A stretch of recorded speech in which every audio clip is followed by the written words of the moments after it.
Hello everyone, welcome back to another episode of r/slash Tales from Tech Support. In today's episode, took the long way, but he got there. Vital testing apparatus destroyed. When a customer doubles down. MS-DOS trumps Windows. Before we get started, make sure to subscribe so you will never miss a video. So let's get started. Took the long way, but he got there. I posted something a couple days ago in another sub that reminded me of this somewhat similar story. I'll warn you that it was about 14 years ago, so I don't remember all the tech support steps perfectly. I might get something wrong here or there, but enough that you'll get the idea. I was doing tech support for a major cable/internet provider, the Tier 1.5 position, basically as a supervisor for all the Tier 1 agents, helping them with weird questions, handling customers that wanted to speak to a supervisor, etc. One day I had a call transferred to me by someone who wanted to talk to a supervisor, because they couldn't get their internet working. They'd called us at least a half dozen times, we couldn't figure it out. I looked through the previous notes on the account, and they weren't bad for a change. The agents had done a decent job of documenting the problem, the steps they'd taken, everything. The customer was getting their signal through the cable modem, they were pulling a proper IP address, no browsers would work. I eliminated DNS as a potential issue. Eventually I did track down exactly what the issue was. In previous years, we're talking around 2000 to 2004, this story takes place in 2007, some companies, including us, were still installing proprietary software when you got cable internet. We were no longer doing that, but there was some sort of issue where that old software would get into a half uninstalled state somehow, and I don't remember exactly what it did, but it would cause this problem. This was super rare in 2004, and by 2007 I thought it was gone. I hadn't seen one in at least a year. This is as obscure as it gets. To my knowledge, we only had 3 people that had worked on a project involving eliminating these rare issues. Only 3 people in my building who knew about this problem and knew how to fix it. One of them had since transferred to the cable TV department, and the other had transferred to HR, making me literally the only person in our department that knew how to fix it. And as this project was handled by my site, and my site alone, besides a couple possible engineers somewhere that never ever talked to customers directly, I might have been the only person in tech support that knew how to fix it. So, the customer had a rough time up to now getting it fixed, but luckily he finally found the one person that remembered this obscure, weird problem. I told the customer I could fix it, and he seemed totally on board. Fixing it was a relatively simple matter of uninstalling 3 programs from Windows Control Panel. One of them had our company name in its title, but the other 2 had names that sounded more or less like essential Windows parts. When I told the customer that uninstalling these would fix the issue, and to be clear, I was 100% sure that would do it, however now in 2021 I don't recall exactly why this was the problem/fix, he balked and worried that I was going to break his PC by doing this. I did every single thing I could to convince him, but no go. He was upset that we didn't know what we were doing, and he asked to talk to my manager. Now, my manager was a fantastic manager, but his job required, well, managing skills, not tech support skills. He could be an adequate frontline agent if for some reason he had to, but he wasn't as good at tech support as I was. He wasn't going to be able to fix this. But the customer insisted. For something like that, my manager won't take the call directly, company policy. If it isn't something the manager isn't specifically needed on immediately for some reason, it's a 72-hour callback. Customer not letting me solve his problem is not an immediate issue. The customer's okay with that. He gets a 72-hour callback. My manager calls him, and let me tell you, to discourage this asking for a manager thing that certain customers do, he used 71.5 hours of it, and the customer goes immediately into asking for his manager. That's really rare that anyone goes that far, happens maybe once a month. So they set up a 72-hour callback for the project manager, guy in my building in charge of all the internet stuff. Customer talks to that guy, immediately asks for his manager too. That's all but unheard of now, but they set him up a 72-hour callback for the site manager, in charge of the entire 700-person building. And yes, he asked for her manager. We're a subcontracted site, so they set him up to talk to someone at the actual corporate head office. Here's where I don't know all the details because it left our site, but about a week later, we hear from head office. He's managed, after a few more steps, to get to a VP, or at least someone that's allowed to say from the desk of VP, they've brought in someone very high in the food chain of customer service, and he wants to talk to everybody of importance at our site, and work together to fix this customer's issue, by finding the best possible person at our site for him to talk to. They're asking the management, they're going through employee records, until they find someone who's in charge of knowing the weird stuff hardly anyone else knows, with a proven tech support record, and just so happened to work on the project involving this outdated software a few years back. If you didn't know where this was going, they found me. So they set it up where this person who was either a VP, or an assistant speaking on the VP's behalf, it was never made clear to me, called the customer back, a solid 3 weeks after his original contact with me on the line, and told the customer that they searched the whole company, and brought along the very best person to resolve his issue, an expert in exactly this issue, and all he has to do is follow a couple minutes of steps from them. He's thrilled that this is finally getting done, gives a little speech about the customer always being right, and the squeaky wheel getting the grease and whatnot, and asks what he needs to do. So I direct him to the control panel, and to the first program he needs to uninstall. He pipes up, "Wait a minute, you're sure this is the answer?" This is what that guy wanted me to do at the start of all this. "Yes sir, that was me." "Shall we continue?" In fairness, he was polite after this, when he spoke at all. And yes, he followed my instructions quickly and easily, and his internet was working within minutes. Vital testing apparatus destroyed. When I was in college, I had a computer hardware class.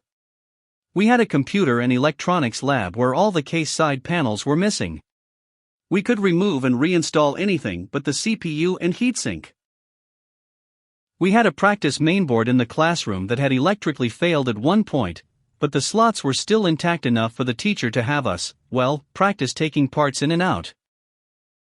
There were also multimeters around because electronics students used the lab as well.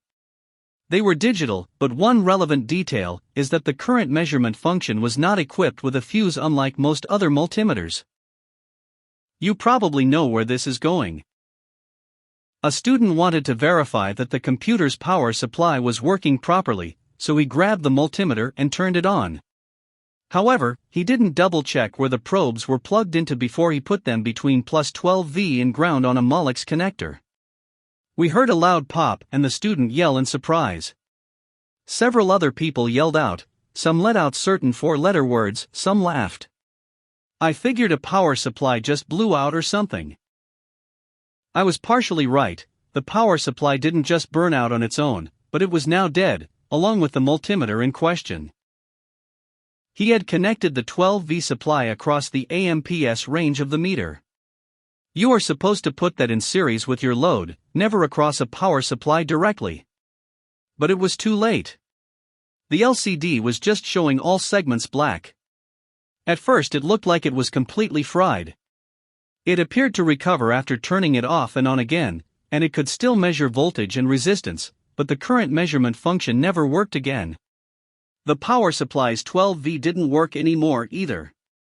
The teacher did try to open up the power supply to see if it had a fuse for the 12-volt output, but there wasn't one. It had a main fuse on the high voltage input, but if that were blown there would be no other voltages working either. The teacher kept that power supply to use as an example of what you would see when the 12-volt output has stopped working. He also used it as a warning to depower the system by unplugging it, or using the PSU switch if present, when using metal tools, removing and installing screws inside the case, or inserting cards and power plugs inside the case. Other people in the electronics lab had similarly loud and sparky mishaps, low voltage, so no injuries. This of course was low voltage as well, just more costly. In the famous words of GLaDOS from Portal, vital testing apparatus destroyed. When a customer doubles down.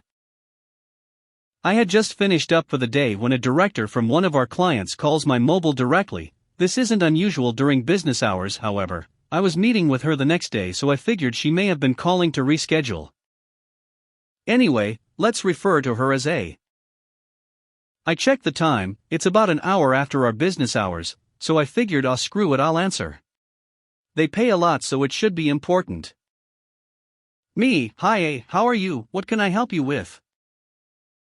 Hey, I've just arrived at home, opened that laptop you organized for me, and it's come up with a message saying that OneDrive needs to sign in. Hey, I thought you guys would have already sorted all of this out. Hey, this is what we pay you for, can you get this fixed? I don't have time to deal with issues like this. Hello? Are you there? Me, okay. I'm happy to hell * interrupts me. Hey, yes it's urgent, I need this fixed now. Me, okay, well what's on the screen right now? I just need to see if I can access your Devi * interrupts me again.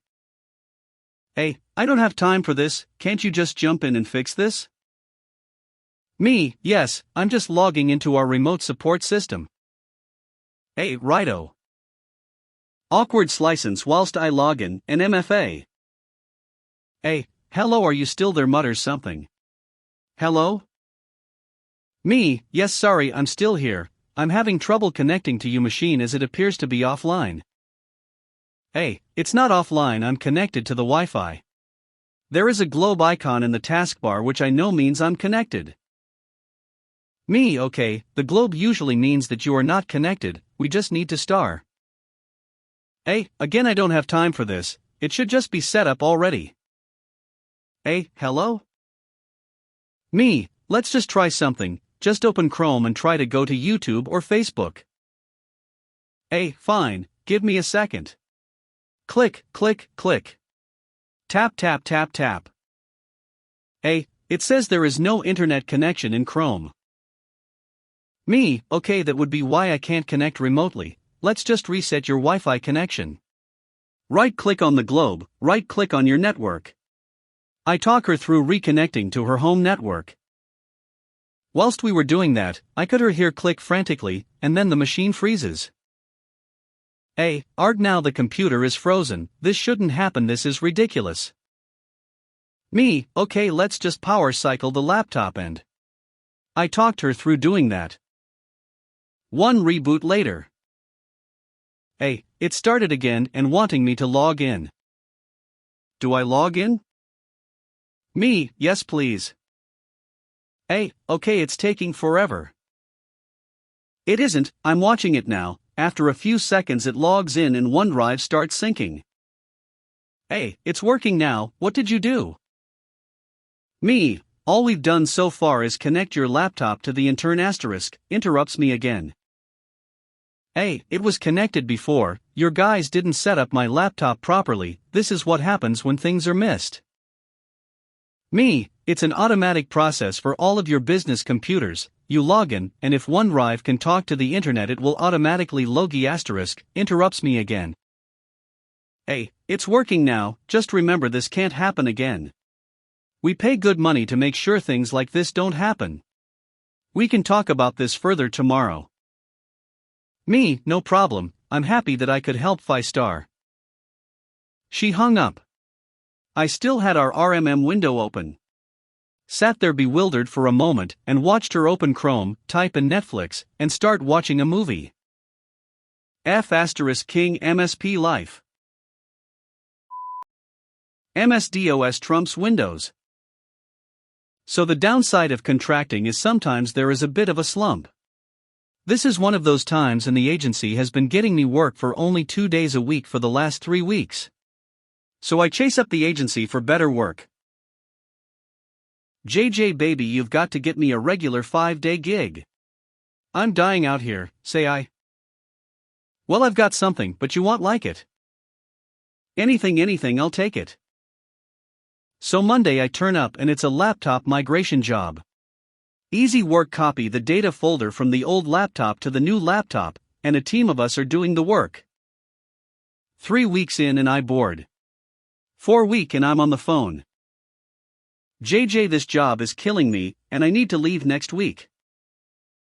I told you, you would not like it, but please hang on for 2 more weeks. Okay, well, 2 weeks, and you give the client my end date. So it's my last day, and I was passing the time counting the hairs on the back of my hand when my colleague interrupts. He has finished a migration and the user is not happy as none of his spreadsheets are working. Are all his files there? I ask. Yes, but the macros don't work. Well, then take him to tech support and off they go. 1 hour later they are back with the news. Tech support says that he created the macro files on the D drive, and the new laptop only has a C drive, so he will need to modify all the files, and they sit down and go through the remaining checks. The user has that hung dog expression look on his face. I go back to counting the hairs on my hand, however my brain is on overdrive without me realizing it. As the user gets up I ask to have a look and see he has access to the CMD prompt. Copy con batch file, enter the command, save, make a shortcut. Please double-click the shortcut then test your macro. It's working, let me try another, it's working. You have saved me days of work. Thank you, he says with a beaming smile on his face. Another satisfied user. He is lucky that I had to stay there an extra week. As soon as I left the building my mobile rang, and it led to me landing a much better job. Luck all around it seems.